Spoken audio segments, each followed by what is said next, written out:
Assalamualaikum. Halo Pak Ustadz, Nggih. dari Silvi, skill 1 RRI Kemarin Pak Ustadz. Nggih, monggo saged mulai, Mbak. Baik, saya program ya Pak Ustadz, topiknya adalah meneladani buku Imam Syafi'i, betul Pak Ustadz? Betul. Baik, saya program.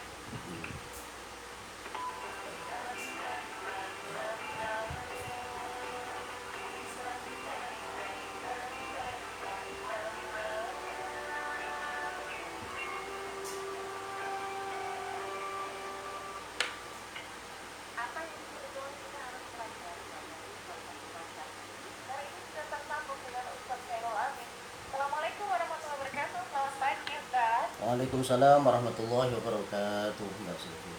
Kabar baik Pak Ustadz pagi hari ini? Alhamdulillah baik dan sehat, Mbak. Alhamdulillah, semoga selalu sehat ya Pak Ustadz ya. Amin. Ya Pak Ustadz, meneladani sosok Imam Syafi'i, sebetulnya kenapa kita harus meneladani sosok Imam Syafi'i? Silakan Pak Ustadz. Baik, bismillah. Assalamualaikum warahmatullahi wabarakatuh. Bismillahirrahmanirrahim. Alhamdulillahirabbil alamin wa bihi nasta'inu ala umuri dunya waddin. Wassalatu wassalamu ala asyrafil anbiya'i wal mursalin imamil muttaqin sayyidil ghurril muhajjalin wa ala alihi wa ashabihil mujahidin at-tahirin. Subhanaka la ilma lana illa ma 'allamtana innaka antal alimul hakim. Rabbi shrah li sadri wa yassir li amri wahlul 'uqdatam min lisani yafqahu qawli. Amin amma ba'd. Kaum muslimin muslimat yang dimuliakan oleh Allah Subhanahu wa taala, terlebih lagi keluarga besar Jamu Kota Semarang, Jamiatul Mubalighim, dan juga para pecinta RRI Pro 1 yang dimuliakan oleh Allah Subhanahu wa taala. Syukur alhamdulillah kita pada pagi hari ini diizinkan oleh Allah Subhanahu wa taala untuk bermuajahah, bertatap muka, bersilaturahim lewat udara, yaitu lewat RRI Pro 1, yang semoga ilmu yang kita serap hari ini nanti semoga Allah Subhanahu wa taala ridho, dan semoga nanti kita bisa mengamalkan dalam kehidupan kita sehari-hari. Amin Allahumma amin. Selanjutnya kita akan mengisahkan tentang imam kita yang kita anut di Indonesia, panutan kita, junjungan kita, termasuk juga pembaharu Islam, dan beliau juga salah satu dari 4 madhab yang sangat luar biasa ilmunya, madhabul arba'ah, diantaranya adalah Imam Abu Hanifah atau Imam Hanafi, kemudian Imam Maliki, kemudian Imam Syafi'i, dan Imam Ahmad bin Hambal atau Imam Hambali. Nah, kali ini kita akan mengisahkan tentang Imam Syafi'i, salah satu dari mazhab 4 itu. Bahwa Imam Syafi'i, beliau adalah seorang mufti besar, ya, mufti besar yang mana beliau itu adalah keturunan dari Rasulullah Shallallahu Alaihi Wasallam. Beliau itu termasuk Bani Muthalib, yaitu keturunan dari Al-Muthalib, ya, saudara dari Hashim, ya, yang merupakan kakek dari Nabi Muhammad Shallallahu Alaihi Wasallam. Nama beliau adalah Abu Abdullah Muhammad bin Idris Asy-Syafi'i. Beliau lahir tanggal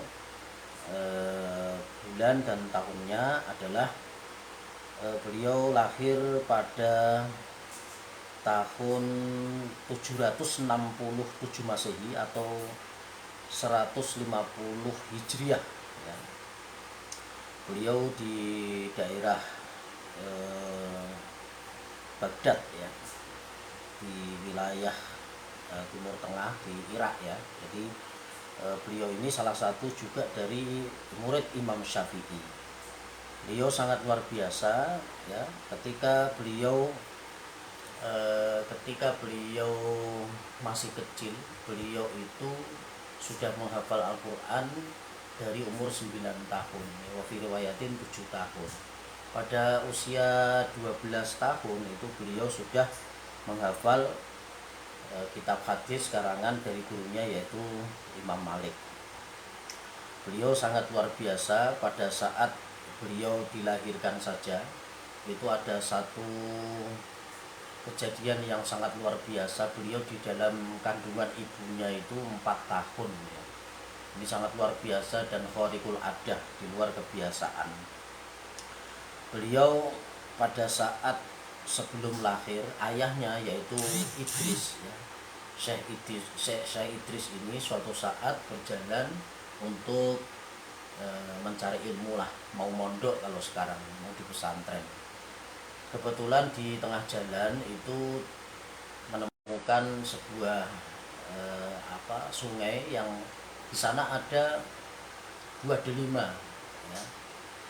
Buah delima di pinggir sungai. Karena perutnya itu lapar, maka diambillah buah delima ini dan kemudian dimakan oleh ayahnya Imam Syafi'i. Ketika dimakan baru sadar ya, setelah separuh dimakan baru sadar bahwa itu adalah bukan miliknya.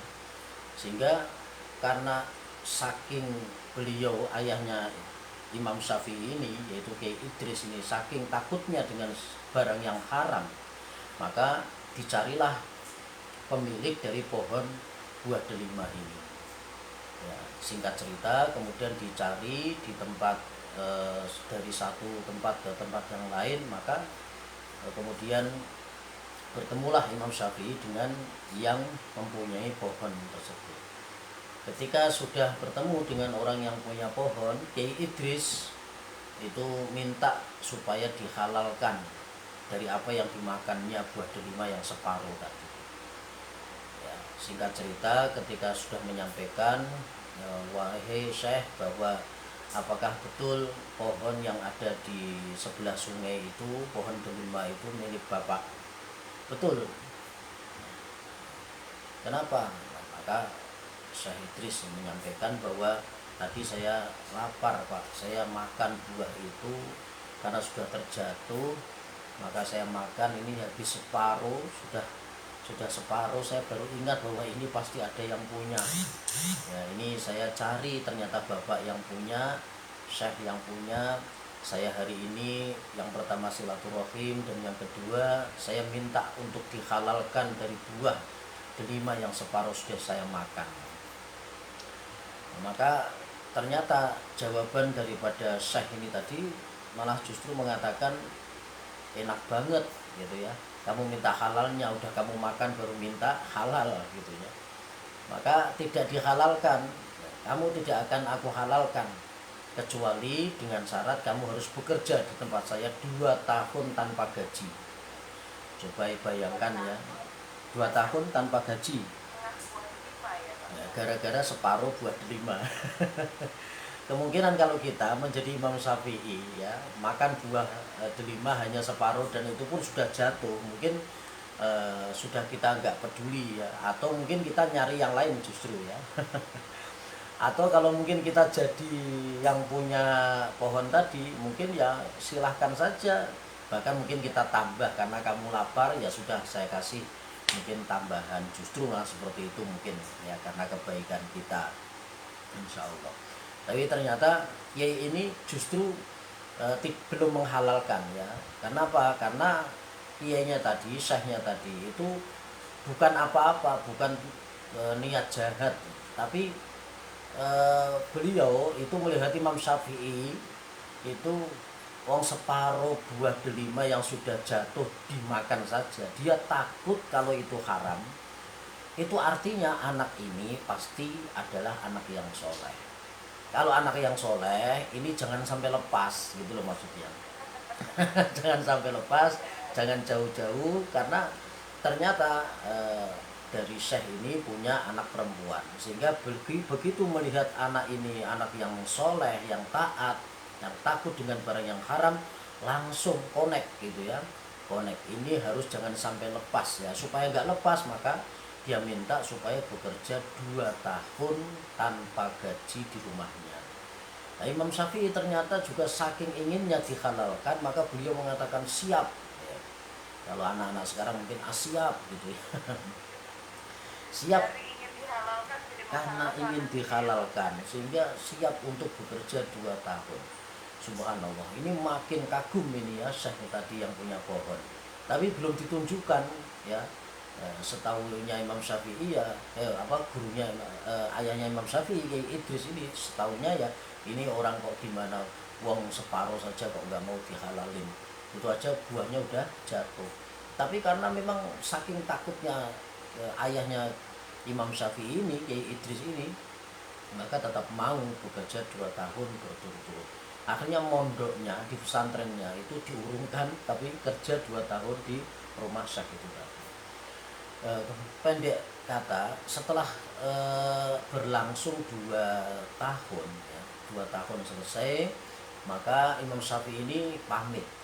Syekh, ini saya sudah menghitung, ternyata saya sudah bekerja selama 2 tahun dan hari ini saya ingin melanjutkan perjalanan, saya mau di pesantren, saya mau tholabul ilmi. Ternyata Syekh tadi mencegah gitu ya. Oh, masih ada satu syarat lagi yang harus kamu penuhi gitu ya.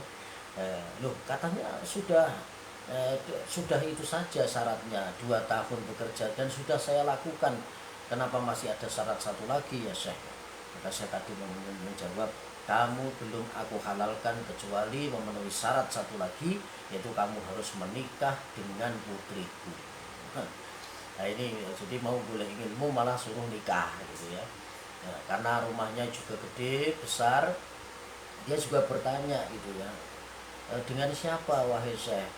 Sepertinya 2 tahun ini saya nggak pernah melihat ada perempuan ya yang sebanding dengan saya seperti itu.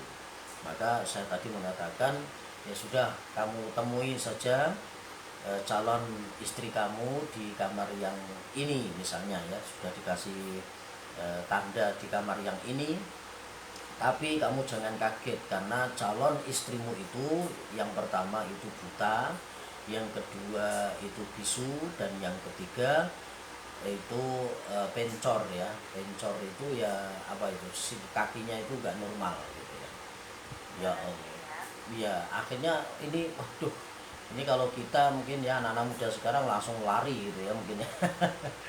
Ya, sudah buta ya, bisu, tuli ya, ada tulinya juga, jadi buta, bisu, tuli, dan juga pincang ya, ya Allah, 4 macam ini disampaikan oleh Kiai Idris, ayahnya Imam Syafi'i. Tapi karena saking ingin dihalalkannya ya dari buah delima itu, dengan berat hati beliau mengatakan, saya siap Kiai, saya siap Syekh untuk menjadi menantu dari panjenengan yang istri saya nanti adalah buta, bisu, tuli, dan pincang. Ya sudah, kamu temuin di kamar sana untuk ta'aruf, untuk saling berkenalan. Ketika diketuk pintunya, kemudian mengucapkan assalamualaikum. Kiai Idris juga lupa ya, kalau assalamualaikum itu kan harusnya yang ada di dalam itu harusnya orangnya dengar, harusnya orangnya juga bisa ngomong, nggak bisu. Tapi lupa. Kebiasaan baik itu seperti ini. Jika orang ngetuk pintu biasanya salam ya, otomatis mengucapkan salam. Ketika dibuka itu ternyata itu putrinya itu nggak bisu, nggak buta, nggak tuli, juga kakinya juga nggak pincang. Menjawab assalamualaikum, waalaikumsalam warahmatullah.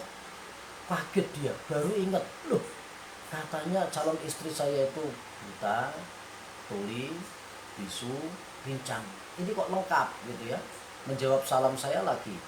Akhirnya lari dia, Kiai Idris lari, disampaikan ke calon mertuanya itu, ya Syekh, ini tidak sesuai dengan akadnya, katanya calon istri saya itu buta, bisu, tuli, dan pincang, tapi kenapa ini lengkap, cantik lagi. Gitu ya. Dia lari gitu ya. Wah, kalau kita kan alhamdulillah ya, anak muda sekarang alhamdulillah, orang sesuai mbak akad tapi lebih baik kan alhamdulillah gitu ya. Tapi ternyata karena Syekh Idris ini, Kiai Idris ini sudah akadnya itu memang seperti itu ya, kalau tidak sesuai dengan akad ya dia protes. Maka Syekh tadi mengatakan, wahai Idris, tenang, maksud saya mengatakan bahwa putri saya itu bisu menurut Allah, bisu menurut pandangan Allah. Artinya apa? Mulutnya mulutnya calon istri kamu itu tidak pernah untuk ngomong macam-macam, ya, tidak pernah untuk ngomong yang saru, tidak pernah untuk ngomong yang tidak ada gunanya. Kemudian telinganya itu telinganya itu budek, itu karena apa? Tuli, itu karena tidak pernah mendengarkan sesuatu yang haram. Kemudian apalagi matanya buta, itu tidak pernah melihat sesuatu yang haram. Kakinya pincang, tidak pernah melangkah ke tempat-tempat maksiat, ya. Sehingga 2 tahun selama Ki Idris berada di tempat itu juga tidak pernah melihat, ya, karena tidak pernah terlihat oleh yang bukan mahramnya, saking terjaganya kesucian daripada calon istrinya itu tadi. Wah, langsung alhamdulillah, ya. Nah, singkat cerita akhirnya dinikahkan putrinya tersebut dengan Ki Idris. Nah, akhirnya mengandung, ya, mengandung sampai 4 tahun, ya, mengandung sampai 4 tahun. Jadi maka Imam Syafi'i itu berpendapat bahwa kandungan itu maksimal itu 4 tahun, ya. Bahkan ada yang mengatakan 6 tahun. Jadi ada kandungan itu sampai sampai tahunan, yaitu Imam Syafi'i kasusnya. Nah, kalau sekarang kan kalau mungkin 9 bulan 10 hari, ya. Kalau sudah 10 bulan saja orang tuanya biasanya sudah kebingungan, ya. Apalagi yang mengandung ikut bingung, maka dicarikan ini dan itu, ya, boleh kelengok lentik, disuruh sama telur ayam gitu, ya, karena bingung kenapa nggak lahir-lahir ini bayi. Nah, Imam Syafi'i ini sampai 4 tahun, hingga ketika keluar, ya, jadilah bayi ini yang dilahirkan dari sosok Ki Idris tadi dengan istrinya. Lahirlah bayi tersebut adalah Imam Syafi'i yang 7 tahun sudah hafal Quran, 12 tahun itu hafal hadis karangan dari Imam Malik, yaitu Al-Muwatta. Ada satu kisah lagi Imam Syafi'i ini saking hebatnya, ya. Itu beliau ketika mau berguru dengan Imam Malik, itu beliau bertamu, yang menemui adalah khodimnya atau pembantunya Imam Malik. Ketika khodimnya keluar, "Hai anak muda, kamu mau mencari siapa?" "Aku mau mencari Imam Malik." "Ya sudah, kamu di sini dulu, saya akan sampaikan." Ketika masuk disampaikan kepada Imam Malik, "Ya Syekh, itu ada anak muda yang mau bertamu ke sini. Tanyakan mau apa." Ketika ditanyakan, "Ada perlu apa?" "Hai anak muda." Anak muda itu ya Imam Syafi'i itu. Imam Syafi'i mengatakan, "Aku ingin berguru kepada Imam Malik." Ketika disampaikan kepada Imam Malik mengatakan, "Suruh menghatamkan kitab saya dulu, hadis Al-Muwatta." Ya, kitab hadis Al-Muwatta. Ketika disampaikan kepada Imam Syafi'i, Imam Syafi'i mengatakan, "Sampaikan kepada Imam Malik bahwa aku sudah khatam 2 kali. Aku sudah khatam 2 kali dan hafal luar biasa." Akhirnya disampaikan kepada Imam Malik, "Wahai Imam Malik, katanya anak muda ini sudah khatam kitab Al-Muwatta 2 kali khataman dan beliau hafal di luar kepala." Wah, makin penasaran. Imam Malik langsung keluar, dipanggil. Ketika sudah dipanggil, maka ditanya ini dan itu, kemudian dites. Seperti di pesantren namanya ngaji sorogan. Ngaji sorogan itu muridnya yang membaca, gurunya yang menyimak. Ternyata betul Imam Syafi'i ketika simak membaca kitab Al-Muwatta tanpa melihat, yaitu bil ghaib, ya, istilahnya, saking hafalnya beliau menghafal di depan Imam Malik dan akhirnya lulus di hadapan Imam Malik. "Ya sudah, kamu mulai hari ini menjadi muridku." Ini murid kinasih daripada Imam Malik itu adalah Imam Syafi'i. Nah, walaupun nanti Imam Syafi'i juga menjadi imam besar, ya, menjadi imam besar juga justru pesaing daripada gurunya Imam Malik. Tapi Imam Malik sama Imam Syafi'i ini guru dan murid, tapi saling menghormati, saling menghargai. Imam Malik dengan Imam Syafi'i hormat takdim, apalagi Imam Syafi'i dengan gurunya yaitu Imam Malik itu sangat-sangat takdim sekali. Masih ada kisah, masih ada cerita yang menarik juga tentang Imam Syafi'i dengan Imam Malik ini. Nanti mungkin kita bisa sambung pada sesi tanya jawab, Mbak. Oke, baik Pak Ustaz, sambil menanti pendengar yang bergabung melalui telepon di 02483166686 atau sampaikan dan WhatsApp di 0816666886. Terima kasih. Assalamualaikum warahmatullahi wabarakatuh. Selamat pagi. Waalaikumsalam. Selamat pagi, Sylvie. Selamat pagi Pak Yarto, silahkan. Assalamualaikum, Pak Ustaz. Waalaikumsalam warahmatullahi wabarakatuh. Iya, Pak Ustaz, sesuai dengan topik tadi, memang dari Imam besar, Imam Syafi'i, Bapak ya. Begini, Bapak, kebanyakan orang di abad 21 sebenarnya sudah mengetahui apa saja yang perlu dilakukan untuk membangun kepercayaan dan meresapi contoh-contoh Imam Syafi'i itu sendiri. Tetapi Pak Ustaz, sayangnya hanya sedikit orang yang mau dan mampu melakukan itu. Padahal pada akhirnya kepercayaan meneladani contoh kemudian bukan pernyataan yang mudah. Bagaimana hal seperti ini yang dilakukan orang Muslim kita ini? Mas Yusuf. Assalamualaikum. Baik, terima kasih Pak Suyarto sudah bergabung ya. Pada kesempatan kali ini mungkin lebih kepada bagaimana cara mengimplementasikannya Pak Ustaz. Betul. Ketika cerita tentang Imam Syafi'i yang tadi Pak Ustaz sudah ceritakan, silakan. Baik, cara implementasikan yaitu ketika kita berada di zaman modern seperti ini ya. Jadi prakteknya ketika kita mau mencontoh orang-orang terdahulu, ya tentunya yang pertama tentunya ketakwaannya ya. Seperti Imam Syafi'i tadi ya, kita melihat bahwa ayahnya Kiai Idris itu merupakan percontohan dari orang tua yang takut dengan barang yang haram ya. Saking takutnya dengan barang yang haram, maka buah delima yang sudah terbuang saja, yang separuh dimakan itu saja minta halalnya.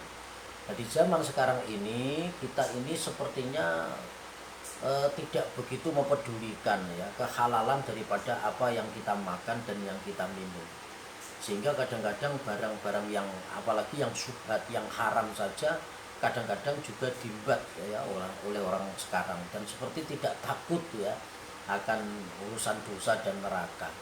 Oleh karena itu ketika kita akan mempraktekkan diri, kita melihat bahwa ada satu masa yang lebih panjang daripada dunia ini, yaitu akhirat, yang nantinya akan dipertanggungjawabkan oleh Allah Subhanahu wa taala. Kita harus menyadari apa yang kita punya ini nanti akan ditanya dua hal oleh Allah. Kalau kita punya ilmu, yang ditanya itu satu, ilmumu kamu gunakan untuk apa ya. Jabatan juga seperti itu, kamu gunakan jabatan itu untuk apa. Tapi ketika kamu diberikan harta, maka pertanyaannya dua. Yang pertama, kamu dapat dari mana dan kamu kemanakan. Nah ini yang harus disadari dulu ya. Seperti Pak Yarto tadi menyemangati kita supaya bagaimana meneladani sosok Imam Syafi'i dan ayahnya ini harus kita praktekkan ya dalam kehidupan kita sehari-hari di era sekarang ini, yang kadang-kadang non sewu nyari duit susah, apalagi lagi pandemi seperti ini gitu ya. Banyak yang dirumahkan, PKM berlanjut terus, sambung menyambung dan diperpanjang gitu ya. Nah ini makin kita mendapatkan ujian yang berat dari Allah. Kalau kita tetap sabar ya, tetap yakin bahwa Allah memberi rezeki, maka kehalalan daripada rezeki itu tetap akan kita pertimbangkan untuk sesuatu yang utama. Ya sekarang ini. Kita sama mendengar lagi ya Pak Ustaz ya. Ya silakan. Assalamualaikum warahmatullahi wabarakatuh. Dengan siapa di mana? Halo, selamat pagi. Halo. Oke baik, saya tutup dulu ya Bapak yang telepon atau Ibu yang telepon ini. Silahkan, kalau sudah siap pertanyaannya boleh nanti telepon lagi. Pak Ustaz, saya pilih WhatsApp dan pesan singkat dulu, kita rehat sejenak Pak Ustaz. Iya. Baik pendengar, jangan kemana-mana karena setelah ini kita akan lanjutkan bagaimana sosok meneladani sosok Imam Syafi'i ya, dari kacamata Ustaz Khairul Amin. Seperti apa kita harus melakukannya di era saat ini?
kalau ini ada bertanya pada bapaknya, enggak boleh kalau bertanya pada ibunya pada kesempatan pagi hari bersama Ustaz Khairul Anam. Ustaz, saya bacakan pesan singkat Iya. dari Ibu dari Barat.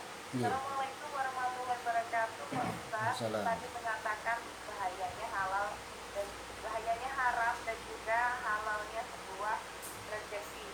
Pak Ustaz, yang ingin saya tanyakan, apakah bisa rezeki yang kita merasa ini abu-abu bisa dibersihkan dengan cara memberikan sedikit ke anak yatim atau tidak bisa ini Pak Ustaz dari tiga di Ungaran. Saya dijawab dulu Pak Ustaz, saya Iya. akan telepon. Assalamualaikum warahmatullahi wabarakatuh. Selamat pagi. Halo. Baik, terima kasih sudah bergabung 2 kali dan tidak menyapa saya kembali ya. Jangan hanya menyapa dan tidak menjawab. Nanti itu mengganggu dengan pendengar lain. Oke. Baik, dari Bu Ida tadi ya, kita akan jawab. Jadi begini, kalau kita punya rezeki, punya harta, kita takut kalau itu barangnya dia dari hasil subhat atau barang yang haram yang kita cari, itu kita bisa bersihkan dengan zakat atau sodakoh ya. Jadi ada di dalam Al-Quran, qad aflaha man zakkaha wa qad khaba man dassaha, gitu ya. Jadi beruntung sekali orang yang membersihkan dirinya. Qad aflaha man tazakka wa dzakara isma rabbih fasalla. Itu juga ada. Jadi banyak sekali ayat Al-Qur'an yang memerintahkan kepada kita untuk membersihkan harta kita dengan cara kita berzakat, dengan cara kita berbagi kepada sesama.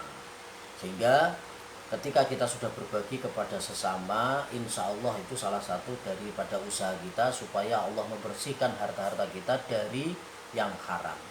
Memang kita kan tidak tahu ya, taruhlah seperti ini, kita sudah jual beli, kita dibeli oleh orang, dagangan kita laku gitu ya. Orang itu siapa, duitnya dari mana ya, dapat dari yang halal atau haram kita nggak tahu, tapi yang jelas dagangan kita halal ya. Ketika dibeli oleh orang yang nggak jelas seperti itu hakikatnya juga tercampur. Kalau memang dari sesuatu yang haram bisa juga tercampuri dengan sesuatu yang haram. Tapi kita kan nahkumu biduwahir, kita diperintahkan untuk menghukumi yang lahiriah saja. Orang nggak tahu duitnya dari mana, yang penting kita dagangan jualan kita itu halal, sehingga ketika orang beli di tempat kita kan jual belinya halal, ya sudah selesai, menurut fikih selesai gitu ya. Tapi hakikatnya kita tidak tahu itu dari mana uang orang itu halal atau tidak. Nah maka kita zakati, kita sodako, kita bersihkan dengan kita berbagi kepada sesama. Insya Allah Allah akan memaklumi itu, dan dengan kita berzakat, kita membersihkan harta-harta kita, insya Allah tetap mendapatkan keberkahan dari Allah. Seperti itu. Tadi ada apa ya istilahnya, ada antisipasi dengan mensodakohkan atau menginfakkan tadi ya Pak Ustaz ya. Betul, sodako, infak atau zakat. Baik, ini saya bacakan lagi yang sudah masuk di 0816666896. Dari Pak Rosi di Kubu. Kita mayoritas bermadzhab Imam Syafi'i, namun ketika ibadah haji melaksanakan tawaf dan lain-lainnya bermadzhab Imam Maliki. Dan di Arab madzhabnya siapa ya? Mohon penjelasannya dari Pak Rosi di Ustaz silahkan. Baik, kalau di Arab itu rata-rata madzhabnya adalah Imam Hambali ya.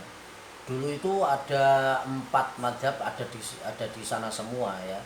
Jadi kan ada 4 sudut itu ya. Itu sudut yang pertama untuk madzhab Imam Maliki, yang satu Imam Hanafi, yang satu Imam Hambali, yang satu Imam Syafi'i, seperti itu.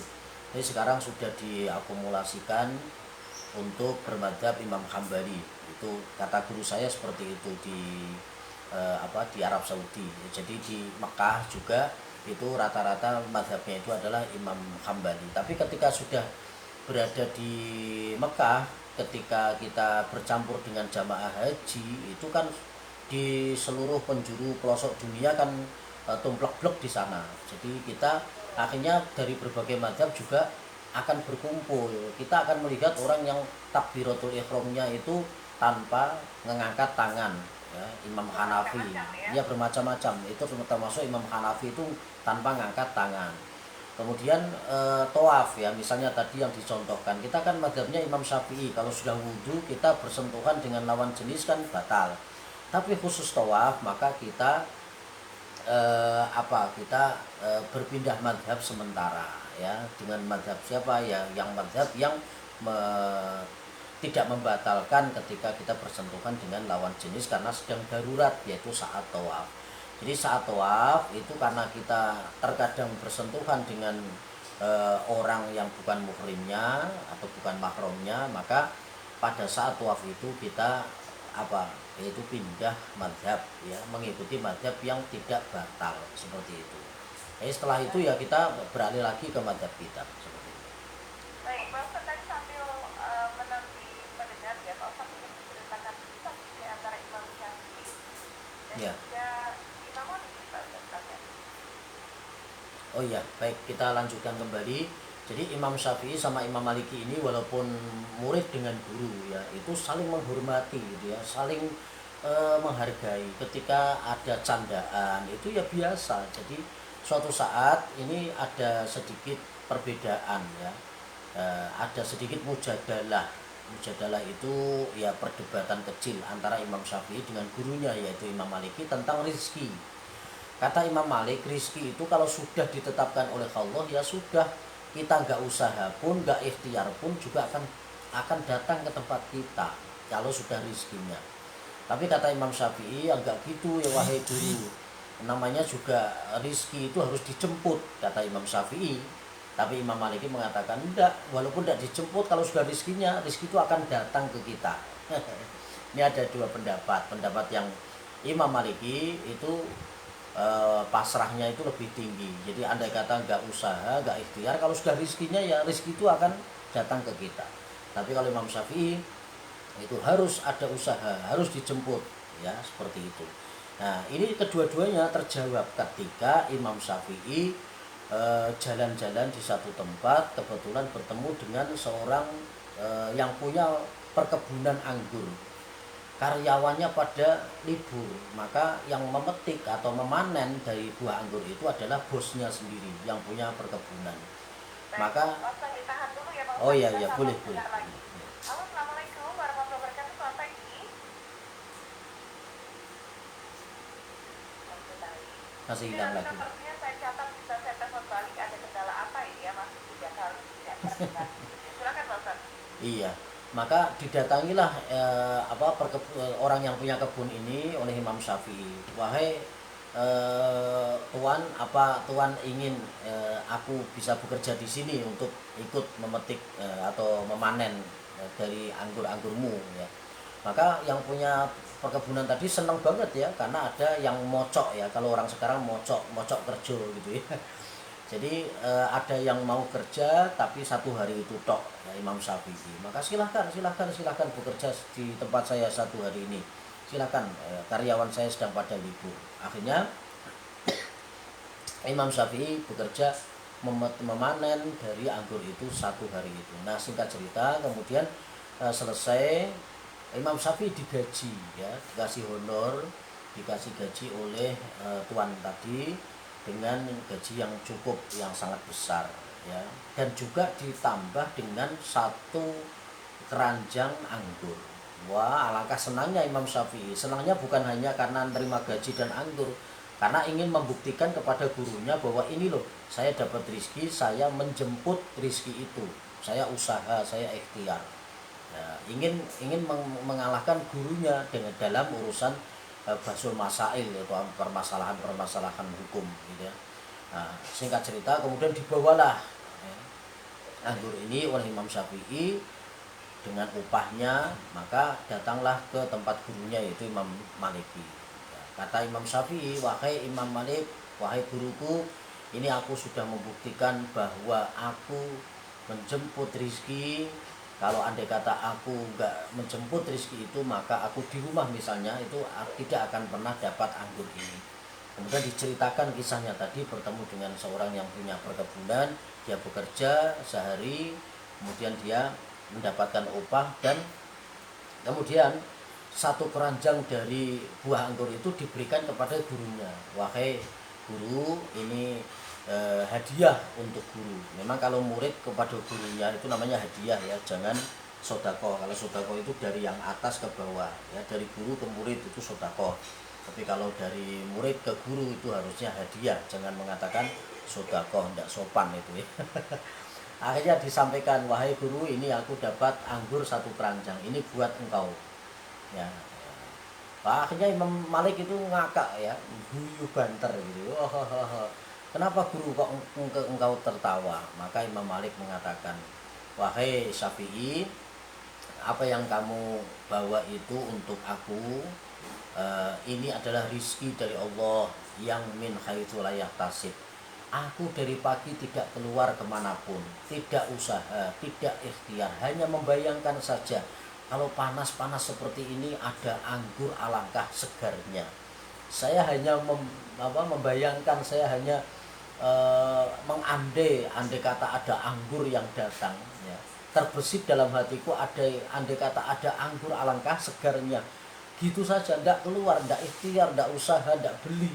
Tapi engkau ternyata diutus oleh Allah, ternyata Allah datangkan engkau di tempat ini untuk membawa sekeranjang anggur dan engkau berikan kepadaku. Ini juga namanya rizki tanpa ikhtiar, tanpa aku usaha, ternyata rizki datang sendiri lewat kamu, Syafi'i. Nah, akhirnya dua-duanya itu ngakak bareng. Wah, ternyata dua-duanya pendapatnya benar.